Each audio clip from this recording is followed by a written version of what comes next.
pourquoi c'est intéressant la souveraineté? Parce que justement, au niveau de l'un des indépendances qu'on nous a servi dans les années 60, les indépendances non souveraines, c'est-à-dire indépendances auxquelles tu gardes une espèce de dépendance de l'ancien colon, on a bien vu que c'était un échec. Et donc, la question de la souveraineté, c'est vraiment aller un peu plus loin que la souveraineté. En fait, en réalité, dans un monde interdépendant, il est peut-être moins important d'être indépendant que d'être souverain.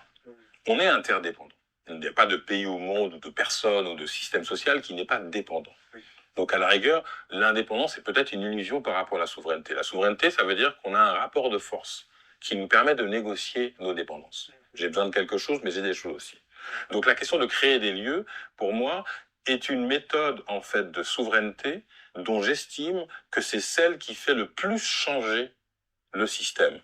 Parce qu'évidemment, dans le monde de l'art, une des questions qui va être centrale et qui va prendre beaucoup d'importance, va être la question de la représentation. Oui. Et notamment pour les personnes noires. C'est-à-dire qu'ils se disent que s'il y a plus de personnes racisées dans un système basé sur le capitalisme racial, donc si la représentation de ce système-là est plus équilibrée, ça va. Et moi, je crois pas, en fait. Je crois pas, parce que c'est la même chose que dit le penseur brésilien d'un quilombo, Nego Bispo. Lui, il dit, il n'y a pas de bonne gouvernance d'un mauvais système.